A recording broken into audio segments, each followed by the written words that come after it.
আমার বাবা, আজকের এই দিনে আমার কোল আলো করে এই পৃথিবীতে তুমি এসেছো বাবা। তোমার জন্য আমার নতুন এক পরিচয় হয়েছে। আমি মা হয়েছি। মা, কি মিষ্টি একটি ডাক, তাই না? গা ঘেঁষে, ঘুমের ঘোরে কিংবা জেগে থেকে আমার চোখের দৃষ্টি জুড়ে শুধু তুমি আর তুমি বাবা।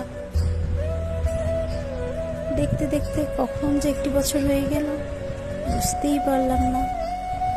তোমার কান্না, তোমার হাসি, কি দারুণভাবে বেঁচে আছি আমি। নতুন করে বাঁচতে শেখায় আমাকে। মা তোমাকে অনেক ভালোবাসে বাবা, অনেক ভালোবাসে। শুভ জন্মদিন আমার বাবা, আমার কলেজে। তুমি অনেক বড় হও বাবা, অনেক বড় হও। তোমার জন্য অনেক দোয়া রইল সোনা পাখি। তোমার জন্যই তো আমি বেঁচে আছি বাবা, তোমার জন্যই বাঁচবো। সবাই আমার বাবার জন্য দোয়া করবেন।